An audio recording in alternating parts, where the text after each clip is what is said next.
Sa puntong ito, makasapo natin si Ginoong Chris Perez, weather forecaster ng Pag-asa para alamin natin ang kalagayan ng ating panahon. Ginoong Perez, magandang hapon po. Magandang hapon din po. Sa ngayon may nakatas tayong thunderstorm advisory dito sa Metro Manila, sa lalawigan ng Quezon, Bulacan, Zambales, Rizal, Batangas at Nueva Ecija. So patuloy po yung mag-monitor yung mga kababayan natin, hindi lang sa mga thunderstorm na nagaganap, hindi lamang sa Metro Manila, kundi sa neighboring provinces as well. At patuloy po tayo nagmo-monitor sa isang typhoon na bagamat nasa labas ng air responsibility ay inaasahan ng papasok dito sa bukas sa northeastern boundary ng PAR. Ang typhoon na may international name na Phanphone ay tinatayang nasa line 1,580 kilometers east ng extreme northern Luzon.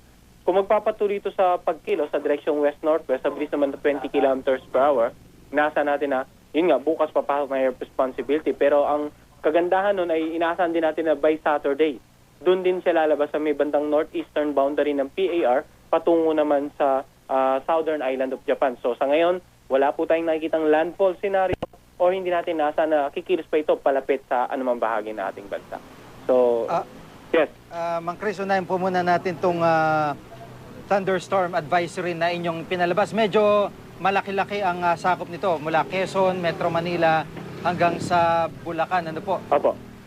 Sa ngayon po yung bagamat yung sa Bulacan naman po hindi naman po totally lahat ng bayan sa Bulacan ay meron po no.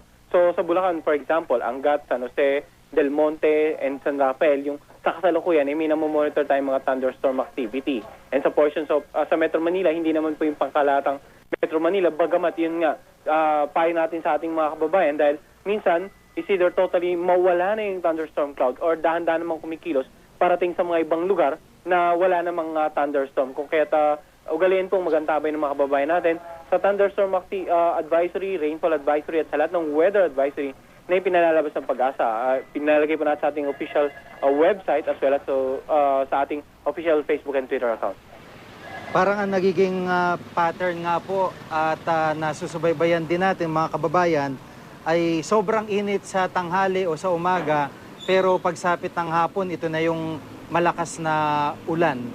Hanggang gaano po magtatagal yung ganitong sitwasyon natin, itong habagat? Well, tama po sila dyan, no?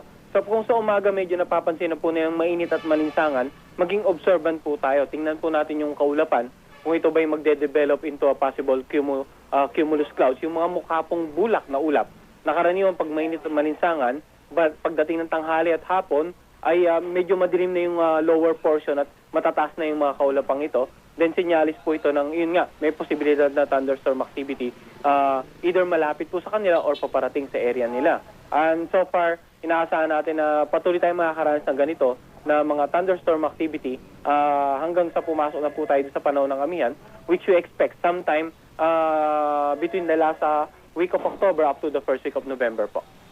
Apo, itong bagyo namang si Phanphone, mabuti na lang at hindi po siya magla-landfall dito sa ating bansa. Yes, ganun nga po. Subalit may inaasahan po tayo na posibleng maging maalo ng mga karagatan sa may bandang Dulong Hilagang Luzon sa this weekend. Kaya payo natin sa ating mga kababayan, aside from magantabay update na ipapalabas ng Pag-asa, hinggil nga sa mga thunderstorm advisory, pati na rin po dun sa bagyo na may international name na Phanphone. Apo, maraming salamat po sa update at makikibalita po ulit kami sa inyo. Si Ginoong Chris Perez, weather forecaster ng Pag-asa. Salamat po.